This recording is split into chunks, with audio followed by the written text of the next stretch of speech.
والصلاة والسلام على عباده الذين اصطفى. أما بعد، قال الله تبارك وتعالى: أعوذ بالله من الشيطان الرجيم، بسم الله الرحمن الرحيم. إنما يخشى الله من عباده العلماء. صدق الله العلي العظيم.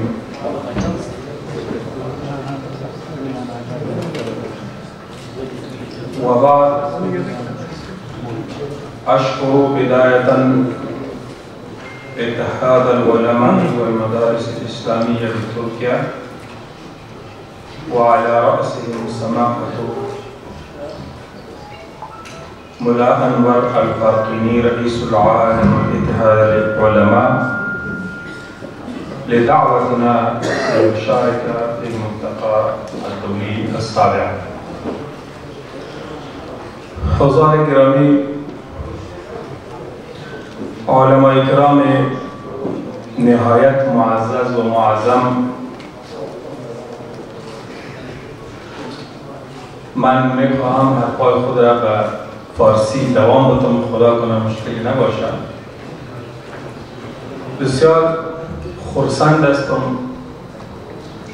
از این که با کشور بسیار مهم اسلامی و بخصوص کشور بسیار دوست ما ترکیه آمدیم و اینجا از ما ضیافت صورت گرفت و همچنان دوستان این ملتقای سابق یا همایی هفتم جمع شدم. بسیار احساس خوشی میکنیم که در جمعی از علما حفظهم الله حضور داریم و از علمای افغانستان صحبت میکنیم، از وضعیت افغانستان صحبت میکنیم که بخشی مهم و بسیار ارزنده دارالاسلام است. اولا، زمانی که من در ترکیه می آمدم به مجمع علما، بزرگای امارت اسلامی افغانستان که همه الحمدلله علما هستند، سلامهای فراوان را بر شما می رساند، تک تک از علمای کرام، مردم معزز ترکیه، برادران مسلمان ما، و همه شما سلامهای بسیار فراوان را می گفتند و استدعا داشتند که به ما و شما توفیق عطا فرماید تا بتوانیم تمام امور محاوله خود را، چی در افغانستان، چی در ترکیه، چی در سایر بلاد اسلامی، با هماهنگی، با برادری، با مشوره ها و هم به پیش ببریم تا سبب نجات مسلمانان در کشور و خطه خود باشیم. حضار گرامی و علمای کرام محترم، ما و شما می دانیم که مسئولیت علمای کرام بسا بزرگ است. حضرت پیامبر صلی الله علیه و سلم می فرمایند: علماء امتی كأنبياء بني إسرائيل وإن بني إسرائيل تسوسهم الأنبياء. این که پیامبر صلی الله علیه و سلم وظیفه انبیا را به دوش علما میگذارد و علمای کرام مسئولیت دارند که در انسجام، اتفاق، اتحاد و وحدت امت اسلامی رول به سزای خود را ادا نمایند. همچنان علمای کرام مسئولیت دارند تا امتی مقهوره و مظلومه را از حالت مظلومیت نجات بدهند. همچنان علمای کرام مسئولیت دارند تا مشاکل فساد اخلاقی، اجتماعی، مالی و سایر اجتماعی که دچار امت اسلامی گردیده ایره برچینند توسط مبارزه متحدانه و هماهنگ خود. علما در افغانستان توانستند که در یک قرن گذشته، در 100 سال، فی 100 عام 3 بار با امپراتوری‌های بسیار بزرگ جهان معرکه نمایند و رهبری بسیار خوب را انجام بدهند. شما انشاءالله تاریخ را مطالعه کرده باشید که در قرن 19 انگلیس ها یا بریتانیای وقت 3 بار بر افغانستان تاختند. میخواستند خاک افغانستان را بگیرند، تسخیر بکنند و بعدا اهداف شوم خود را اونجا پیاده بکنند. ولی ملت افغان که رهبریشان پیش علمایشان بود، ملت افغانستان را علما رهبری میکرد، آنها توانستند که هر 3 بار انگلیس ها را قسم شکست بدن که از خطه آسیا آنها را برانند و حتی هندوستان را هم ترک بگویند و پس به بریتانیا جمع شوند. اگر خدای نخواسته علمای کرام این معرکه بزرگ را در قرن 19 رهبری نمی‌کردند و یا خود را مسائل دنیوی می‌کردند، قربانی نمی‌دادند، به استشهاد حاضر نمی‌شدند، زندان را تحمل نمی‌کردند، اکنون افغانستان شاید دارالاسلام نبود. شاید ما قرن فعلی علیاذ بالله ایمان نمی‌داشت. این حکایت از افغانستان است، چون ما به نمایندگی افغان‌ها صحبت می‌کنیم. همچنان قهرمانی‌های علما در تمام بلدان اسلامی کردند. سلطان صلاح الدین ایوبی رحمه الله کی بودند؟ عالم مبارزه کرد، صلیبی‌ها را شکست داد، دارالاسلام را سربلند ساخت. همچنان علمای سایر بلدان در معرکه ها با متمردین و مستکبرین مقابله کردند و ملت ها را رهبری کردند. بار دوم در افغانستان 40 سال از امروز قبل اتحاد شوروی وقت مفکوره کمونیستی را آورد در افغانستان حمله کردند برای افغانها. زمانی که ملت افغانستان دانست که ما زیر تاخت و تاز اشغالگری اتحاد شوروی قرار داریم و آنها دشمن عقیده و ایمان ما هستند، به پا خیستند، مقابله کردند، جهاد کردند. از اثر رهبری علما جهاد موفق شد و اتحاد شوروی در افغانستان شکست خورد. این بار دوم بود که افغانستان در علما با رهبری بسیار ظریف و حساس خود نجات داد. بار سوم به هر علتی که بود آمریکا آمد در افغانستان اشغال کرد. شما او آوان را یاد داریم، علمای کرام اینجا نشستن. آمریکا بدون از اینکه دلیل را گوش بکنند، بدون از اینکه از راه معقولیت و منطق پیش بیایند، مذاکره بکنند، مفاهمه بکنند، مسائل مطروحه را با ما حل بسازند، بدون در نظر داشت از او آمدن از طریق هوا و زمین بالای خاک افغانستان تاختند و تجاوز کردند.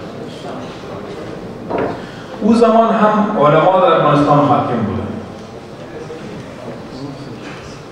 علما فکر کردند اگر آل ما حرف آمریکا را گوش میدیم، قضیه یک شخصی از مسلمانان را که اونجا وجود داشت و متهم ساخته بودند، اسامه بن لادن رحمه الله، او قضیه یک فرد نیست. در اون زمان او یک فرد و یک کس نبود، بلکه قضیه عزت مسلمین است.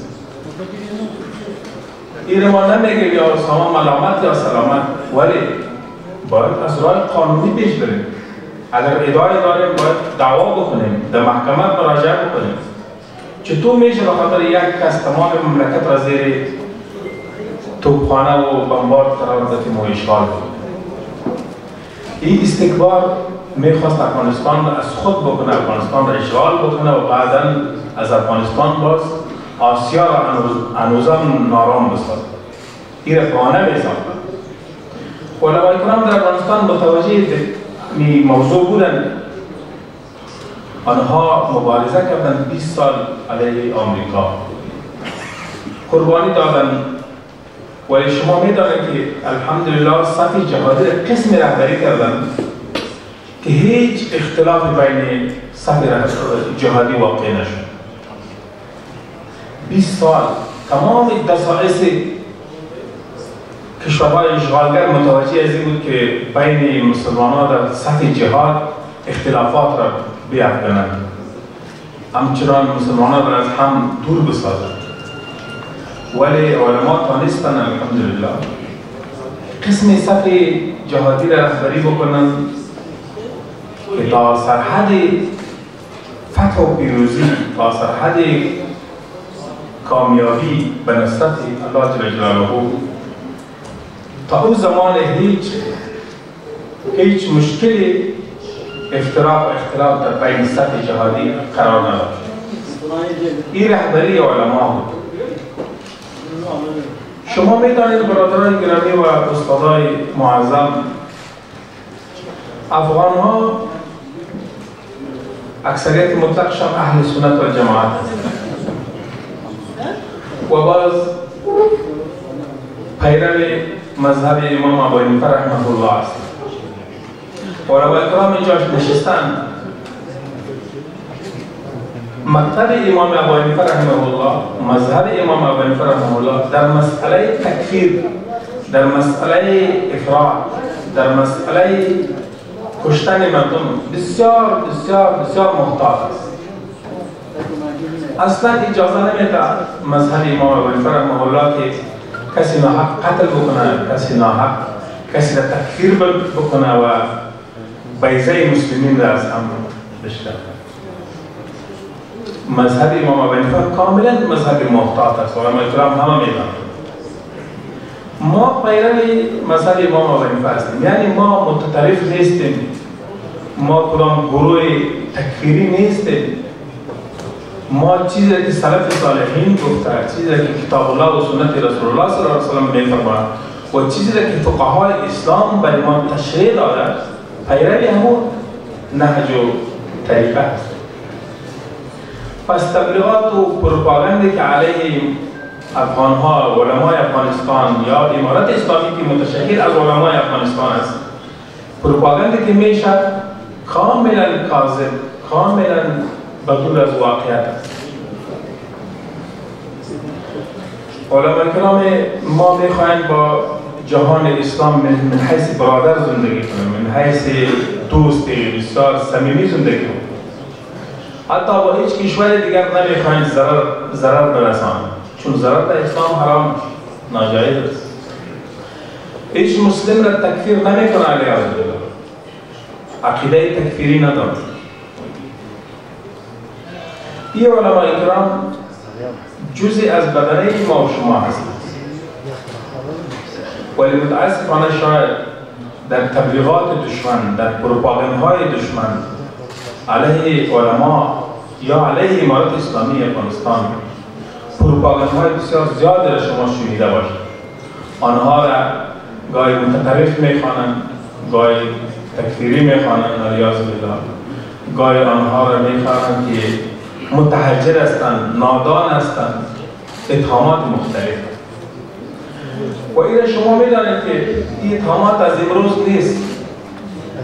حضرت پیامبر صلی الله علیه و سلم که الگویی از اخلاق انسانی بود، او را هم مخالفین و مشرکین زمان خود ساحر، کاهن و مجنون میگفت. این باکی ندارد. چیزی که بسیار مهم است در ما این است که نهج و طریقه روش ما الحمدلله نهج و طریقه اهل سنت و جماعت است و ما به این باور داریم و با تمام مسلمین متفق و متحد هستیم. علما در افغانستان توانستند که بسیاری از مشکلات را جلوگیری بکنند. در افغانستان اختلافات قومی وجود داشت، فساد بسیار گسترده وجود داشت، فساد اخلاقی و مالی. همچنان مردم به جهالت و به نادانی دعوت می شدند. فحشا به حد آخری خود رسیده بود در زمان اشغال آمریکا. علمای ما مسئولیت دارند تمام این مشکلات را حل بکنند و الحمدلله در یک سالی که گذشته در افغانستان دوستایی که آمدن از نزدیک دیدن تحولات فوق العاده آمد در تمام بخش‌ها. فساد اداری و اخلاقی به صفر رسید الحمدلله، نزدیک به صفر علانیه. البته اینکه گاهی وقت افراد در پنهان گناه میکنه خب سنت بشریت است، گناه صادر میشه حتما، ولی چیزی که گناه رسمی باشه، گناه عام باشه، فساد عام باشه، فحشا عام باشه، کاملا در افغانستان وجود نداره الحمدلله. این به سعی تلاش علما است، این کارکردگی علما در او خطه است و این یک الگو است، یک نمونه است و هذه نموذج.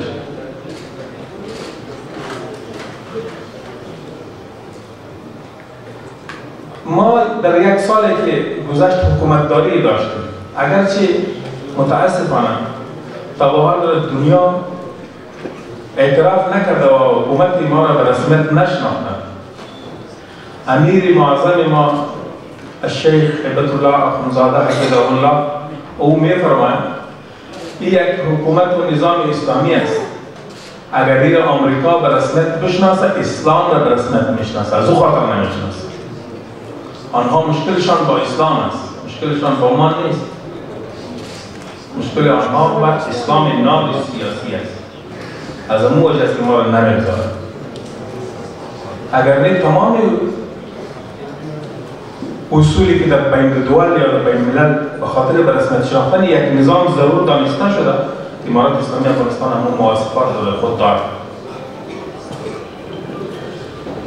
از قبل کردن مردم آرام و امن هستند. تمام ترکیز امارات اسلامی در یک سال گذشته به این بود که امنیت را در کشور تأمین بکنند. امنیت کامل در کشور تأمین است.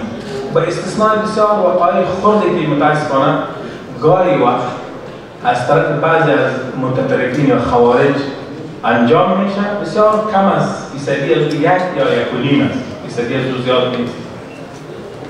دیگر تمام کشور ما، تمام ولایات ما امن است، در حالی که یک سال گذشته ما امنیت نداشتیم. افراد ما در شهر که میگشتن تلفن از جیبشان رو بوده میشد، پول از جیبشان رو بوده میشد. تجار ملی ما از یک ولایت به دیگر ولایت سفر کرده نمیتونستند. خانما، خواهرای ما و شما در دوایر دولتی، در راهها مورد تجاوز و نگاه بد قرار میگیرد. ولی زمانی که امارات اسلامی افغانستان آمده تمام چیز آرام شد، نرمال شد، همه زندگی آرام شد. دوستای که آمدن اینجا در افغانستان از نزدیک دیدن و شما خدا کنه بیاین از نزدیک ببینید وضعیت. در بخش اقتصادی الحمدلله از یک سال گذشته امارات اسلامی افغانستان بسیار کار کرد. تمام وزارتخانه ها که به علما سپرده شده بودند، یک اصطلاحی گفته میشه که علما به سیاست نمیدانند. این یک علمانیین یا کسایی که مخالف اسلام هستند آنها عام کردند. ولی چنین نیست. سیاست را که علما میدانند کسی دیگر نمیداند. تمام وزارتخانه ما را یک ماه قبل ما امتحان گرفتیم، یک اختبار گرفتیم. همه وزارتخانه ها نسبت به سالهای گذشته 49% پیشرفت کرده بودند. 49%. 49% يقدمون في امورهم. همچنان در اقتصاد تحولات بزرگ آمد با وجود از اینکه کمک‌های بین‌المللی نیست برای ما. آمریکا پول نمیده، البته پول ما را غصب کردن. 9 میلیارد دلار را به آمریکا غصب کردن. بانک‌های کشور ما را بستن. انتقال پول از طریق بانک‌ها سخت است. قیودات را وضع کردن. مملکت را به رسمیت نمیشناسند. با وجود این مشکلات ما بودجه خود را، بودجه حکومتداری را از منابع خود تمویل کردیم. تمام سال بودجه را پورا کردیم. این یک دستاورد بسیار بزرگ. در حالی که در سالهای گذشته 20 سال 75% بودجه ما از طرف آمریکا تمویل میشد یا کشورهای متجاوزین. 75% 75% يتميل من جانب المحتلين. ولی تمام بودجه ما از منابع خود اکمال کردیم. وجه چی بود؟ علت چی بود؟ علما حاکم هستند، فساد وجود ندارد، دزدی وجود ندارد، پول بیت المال سرقت نمیشه، همه به منابع خود تسلیم داده میشه. این علت شد. همچنان پروژه های بسیار بزرگی را ما آغاز کردیم. یک پروژه در بلخ آغاز شد، پروژه آب است و بعض زراعت. تقریباً 8 میلیون جریب زمین را آبیاری می‌سازد. 8 میلیون جریب زمین را در 5 سال آینده.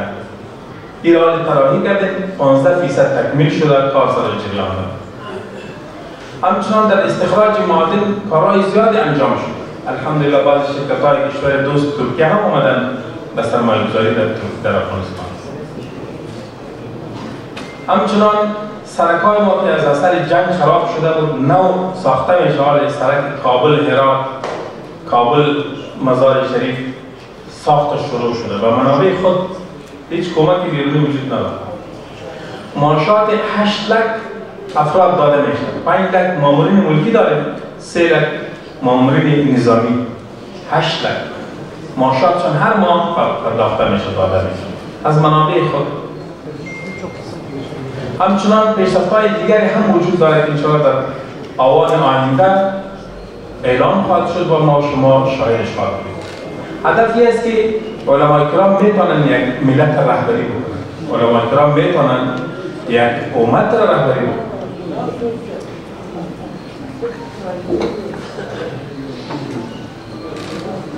هدف عمده ای است که علماء کرام وظیفه دارند که در جهان اسلام با هم نزدیک شویم. ما شما درد و آلام تمام مسلمین را حس می‌کنیم و مسئولیت بیشتر هم علما دارند. خواهش ما از علما این است که کمک کنیم جهان اسلام را از حالت کنونی نجات بدیم. توسط دعوت، توسط بیان، توسط علم، توسط مدرسه، توسط تعلیم ناب اسلام، توسط قرآن عظیم الشان و احادیث نبوی صلی الله علیه وسلم ما میتونیم امت را نجات بدیم. ما و شما باید مبارزه خود را نگذاریم. مسئولیت ما بسیار گران است، بسیار زیاد است. هرگز باید نگذاریم که امت ما متشکل شوند، قربانی اختلافات شوند. جلوی تمام اختلافات را بگیریم. بعضی از متطرفین یا بعضی از خوارجی که عقیده نادرست در اسلام ترویج میکنند و اسلام را از هم میپاشند، تکفیر مینمایند برادرای مسلمان خود در کشورها، جلوی زیاد بگیریم و راه‌های را پیدا بکنیم که چرا این مفکوره پیدا میشه. و باور ما فقهای کرام بسیار اصول خوبی را بر دین گذاشتند. اصول فقه، اصول بسیار ضوابط خوب است. نگذاریم این اصول بشکنند و هر کس مفتی شود در اسلام و هر کس مردم را تکفیر کنه و مردم را بکشه. این را نگذاریم. تشریع و توضیح دین، احکام دین وظیفه علماء کرام است. این را بسپاریم به علماء کرام. شاگردان را تربیه میکنیم، قسم تربیه کنیم که از روح اسلام بدانند، اصول اسلام را بدانند و بیاموزند، اصول فقه را بیاموزند، اصول حدیث را بیاموزند، اصول تفسیر را بیاموزند، از قول فقهای کرام در اسلام بدانند، از قول سلف صالحین بدانند، تعبیر و ترجمه دین در قسمی که هست، قسمی که واقعیت دارن، قسم در جامعه داده بسازن. این بسیار مسئولیت مهم است و مدارس جای است. همین علمای کرام که جمع شدن اتحاد علما و مدارس اسلامی وظیفه همین است. چشم امیدم به طرف شما است. امت ما امت دستخوش اختلافات شده. تجاوزات صورت میگیرد. قضیه فلسطین، مسئولیت‌های دیگری که در دارالاسلام دارد، جنگ‌های داخلی، منازعات بین مسلمانان بر اسم مذاهب مختلف یا عقاید مختلف.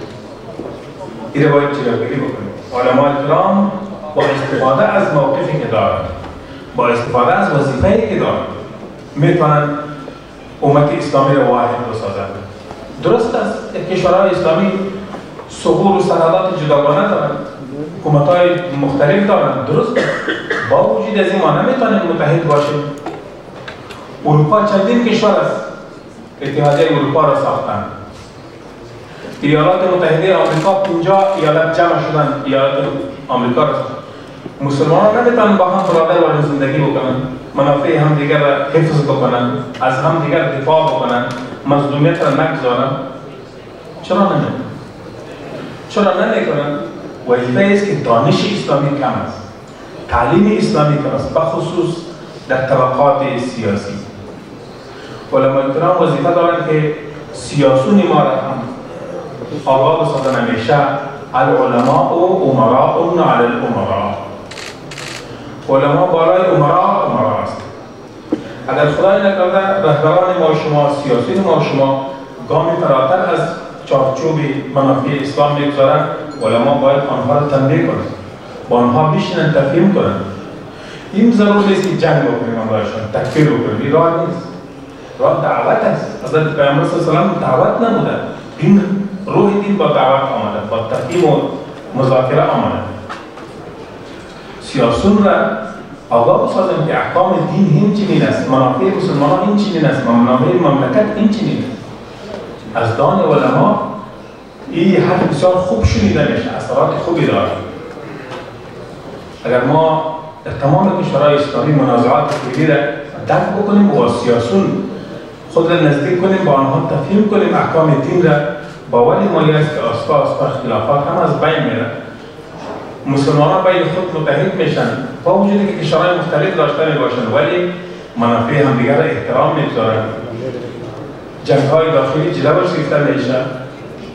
اخلاق عالی که حضرت پیامبر صلی الله علیه و آله به خاطر تتیمه امان اخلاق آمده، جوانان اخلاق عالی اسلام را می‌آموزند. حضرت پیامبر صلی الله علیه و آله می‌فرمایند انما بعثت لاتمم مکارم الاخلاق. ما به خاطر از این فرستاده شدم که مکارم اخلاق را تکمیل کنند در انسانیت. جوانان ما باید مکارم اخلاق را بدانند. این وظیفه علماء کرام است. الحمدلله که ما شاهد از هستیم که علماء کرام همه علمای با دانش با احساس هستند.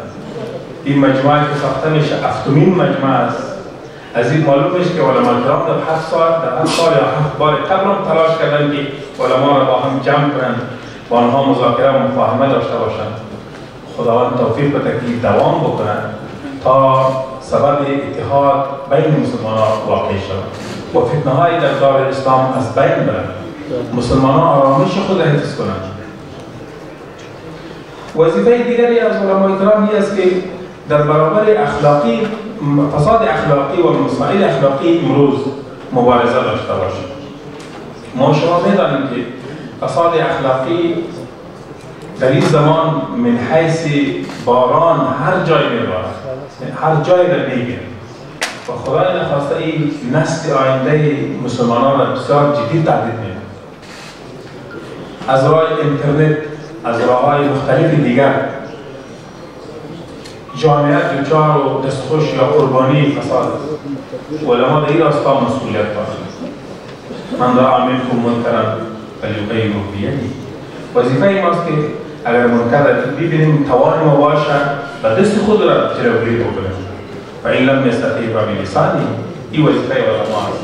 اگر نتوانستیم، حکومت در دست نداشتیم، جیش در دست نداشتیم، به زبان خود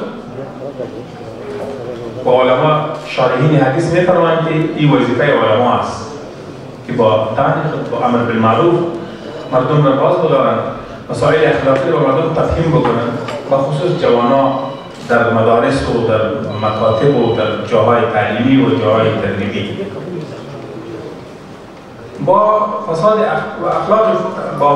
اخلاقی باید مبارزه جدی صورت بگیرد. این وظیفه علما است. ما کوشش میکنیم، من نمونه را ذکر کردم که در افغانستان الحمدلله موتا هست، ولی توقع ما میره که در تمام دارالاسلام به این مشکل متوجه باشید. وظیفه علمای کرام است. یک چیز را علاوه که من میخواستم این است که الحمدلله کشور دوست ترکیه و افغانها زیاد همکاری کردند. ما یک دوستی مصیبت امسال بالای ما آمد که یک جای زلزله صورت گرفت، زیاد مردم تلف شدند. همچنان سیلاب‌ها بیرون شد، از اثر سیلاب‌ها هم فیضانان مردم متضرر شدند. از همه کلمه بیشتر که کمک‌ها به افغانان رسید کشور دوست ما ترکیه بود. آنها همکاری خود را رساندند. هم از طریق حکومتی و هم مؤسسات خیریه آمدن به مردم نان رساندن، آب رساندن، نیازمندی را فراهم. این وظیفه بسیار عالی را انجام بود. ما متشکر هستیم از این روش کشور ترکیه، از این روش مردم دوست و برادر ترکیه، از این روش حکومت ترکیه. ما دوست داریم از لحاظ تاریخی هم افغانستان و ترکیه با هم برادر ماندن. علایق بسیار تاریخی دور و دراز دارد. کوشش کنیم که نسل آینده ما، نسل فعلی ما این علایق را با خود حفظ کنیم. همه مسلمان و برادر هستیم، چه ترک، چه افغان، چه کرد، چه افغان و اقوام دیگر با هم برادر هستیم، هیچ تفاوتی ندارد. و ما عرض می‌گذاریم و تشکر میکنیم از کمک‌های شما و من حیث دوست نزدیک می‌گیریم کشور ترکیه و ملت ترکیه و حکومت ترکیه. از این قدردانی می‌کنیم. و علمای کرام هم بدانند که الحمدلله حکومت شما با ما بسیار همکار بوده، همکاری کردند. یک حرفی را که در نهایت می‌خواستم بگویم این است که علمای کرام طبعا از کشورهای مختلف آمدن، با کشورها و ملت‌های مختلف تعلق دارند. امارات اسلامی افغانستان تا به حال به رسمیت شناخته نشده. این یک ظلم است از طرف غربی‌ها جلو گرفته یا سازمان ملل آماده نشد. شما از طریق خود با کشورهای خود یا با حکومت‌های خود و سیاسی خود برسانند که افغانستان مظلوم است، نیاز به همکاری حکومت دارد. اگر ممکن بود از طریق کشورهای اسلامی به رسمیت شناخته شد، اقدام بسیار بزرگ است. هیچ مشکلی عاید شما نمیگیرد. یک اقدام جرأتمندانه میخواهد که حکومت افغانستان یا امارات اسلامی افغانستان از طرف کشورهای دوست مسلمین ما توسط میانجیگری علما، توسط دعوت علمای کرام به این دعوت شوند که حکومت ما را به رسمیت بشناسند. این یک گام بسیار بزرگ است. جلوی یک ظلم گرفته میشه و کشور ما مظلوم است. حق ما در خارج گرفته شده، چوکی ما در ملل متحد به ما داده نمیشه، صدای ما شنیده نمیشه، بانک‌های ما با مشکلات مواجه است. موقف بین‌المللی ما را زیر سوال قرار دادند و به هیچ دلیل ناحق، خاص به خاطر اینکه ما یک حکومت اسلامی را ساختیم. شما در این راستا با ما همکاری بکنید و تا حد توان و اگر نبود دعا بکنید. جهاد ما با دعای شما کامیاب شده. دعای مسلمین در تمام دنیا با ما بوده، ما حس کردیم.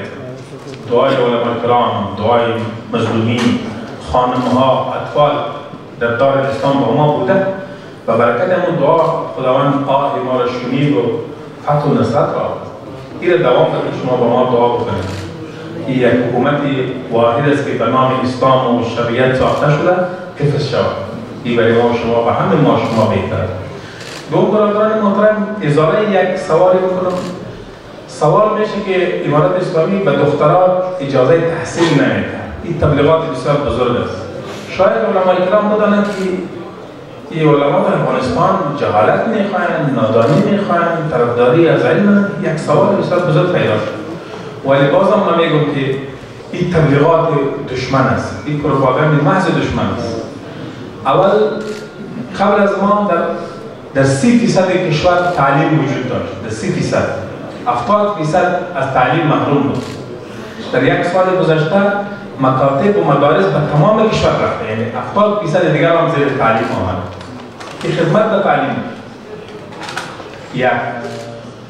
140 پوانتون در افغانستان تدریس میشه. هم خانم‌ها در تدریس میشن، البته علاوه در پرده در حجاب. هم مردا تعلیم میکنن طبق اصول شریعت. 170 پوانتون در افغانستان ما داره، در مرکز و ولایات تمامش خلاص است، تمامش درس میخوان. اطفال ما مردا از صنف اول تا 12 درس میخوانند. البته دخترها از صنف اول تا 6 درس میخوانند. بالا از 6 تا صنف 12 چند صنف متوقف شده. 7 8 9 10 11 12 6 صنف متوقف شده. 3 تا اصناف من مدارس نسوان. او به خاطر از اینکه توقف نشده که ما نمیخوایم تعلیم داشته باشیم. صرف اصول آنها را درست میکنیم، نصاب آنها را درست میکنیم، نصاب درسی، ساختمان‌های آنها را درست میکنیم، ترانسپورت آنها را درست میکنیم که مطمئن شود که مردم از لحاظ ذهنی، از لحاظ دینی اجازه دادن که دخترانشان برن تعلیم بکنن. حجابشان مراعات باشه، چیزی که میخوانند دینی باشه، اخلاقی باشه، در چارچوب دین باشه. چون نصاب ما در زیر یوغ آمریکا ساخته شده. اگر اون نصاب فکس در افغانستان تطبیق شود، مارکوله ها خراب بشه. چند سال بعد ما همین دخترای خود از دست میدیم و خدای نخواسته علیه کشور قرار میگیرن. نصاب هم اصلاح ضرورت داره، مکاتب هم باید جدا ساخته شود. همچنان ترانسپورت بسیار مهم است. در افغانستان یک چیزی بسیار تشویش بود در چند سال گذشته. دخترای جوان یا فتیات زمانی که مکتب میرفتن در راه مورد آزار و اذیت قرار میگرفتن و خانواده ها باز اجازه نمیدادن دختراشون بیرون شوند. امارات اسلامی من حیث حکومت اسلامی وظیفه دارد تا خانواده ها را مطمئن بسازد که خواهر شما یا دختر شما که از خانه بیرون میشه تا درس و مدرسه و تا مکتب آنها محفوظ هستند. یک مسئولیت عمومی ایجاد شد. از خاطر این حفظ مسئولیت ما در کار هستیم جدی و این پروبلم حل میشه، این معضله حل میشه. ولی تا او حدی که حل میشه پروپاگاند وجود داره که طالبان یا امارات اسلامی علم بند. شما باید بدانید که سعدی صاحب یک شعر میگه، علما کرام ان شاء الله میدانند، این که تو میبینی نه شکلی من است ولکن قلم در کف دشمن است. این چیزی که ما شما میبینیم یا تبلیغات و پروپاگاند میشه، این واقعیت امر نیست. قلم به دست دشمن است. این را متوجه باشید. دیگر خوش شدم در ایجاد آمدیم در دیار کف که یک شعار تاریخی است. در تاریخ از این خوانده و بسیار قهرمانی‌های شجاع و همچنان علمای کرام در ترکیه الحمدلله اتحاد مدارس در ترکیه با هم شیشتیم شناختیم دیدیم. بسیار پسند هستیم امروز و از همه شما متشکر هستم. خدا کنه که همیشه همچون مجموعه‌های داشته باشیم، امت اسلامی را با هم نزدیک بسازیم، علما را با هم نزدیک بسازیم و آخر دعوانا الحمدلله رب العالمین.